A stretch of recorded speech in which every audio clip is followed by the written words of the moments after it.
Hi, I'm Jason Matthews, owner of Matthews Painting Company in Warsaw, Indiana. This is a tutorial video that we show all of our new employees who we train to be professional painters. Today we're just going to be talking about how to clean out a paintbrush that you've used water-based paint with. And so basically we start out with a little bit of warm water here. And we take the brush and we just start going into the bottom of the sink at an angle, pushing on the bottom of the sink. We're not coming straight down, but rather at an angle so that we don't hurt the bristles. And I'm going pretty aggressively. I'm actually pushing down pretty hard. Maybe you can even hear that.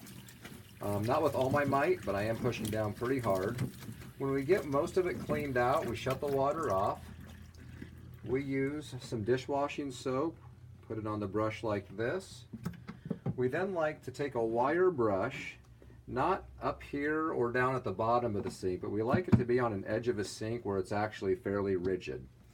We then will come in only the direction toward the outward of the bristles. And this actually gets a lot of the paint out of this area here of the brush, which is where your brush usually will get ruined first because it starts to build up and get very hard. And then you don't have the action of the bristles when you're painting, nor will it hold as much paint. So we come in here like this, we wire brush a couple times throughout. Then we can go ahead, turn our water back on, take it to the bottom of our sink, get it back and forth. You can run your paintbrush like this and let the water run through it a little bit. Some say that ruins your bristles. I've never ruined a brush in 19 years. Now you can see the water, hopefully in the video, they're getting a little more clear. And to check the brush if it's clean, we squeeze it like this. You can still see some of the paint. It's a little bit foggy there. So we're not quite clean yet, so we'll go a little bit more at the bottom of the sink, hitting hard. I'll squeeze it like so. A little bit of foggy, paint still coming out.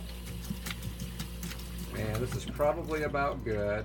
So here we have clean paint coming off into the palm of my hand. We know the paintbrush is clean.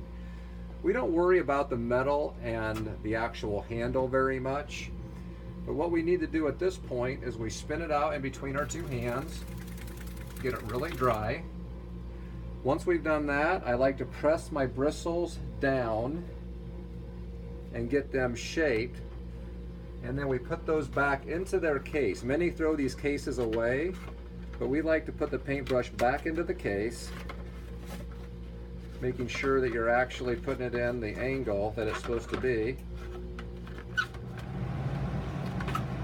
Once that's closed up, we usually go to a table, but for the sake of showing you on the video, we do like to press down really hard on that brush, and then we set those on top of our toolbox for the evening to actually dry. We do not like putting them inside our toolbox overnight because they don't dry out for the next day, and when your bristles are wet the next day, the paintbrush just doesn't work as well. The bristles just kind of spread out and you can't do as detailed of painting. So we just let that dry out, maybe on a table at home or here at the office or on top of your toolbox. That's how you clean a paintbrush professionally, and it'll last you for years and years.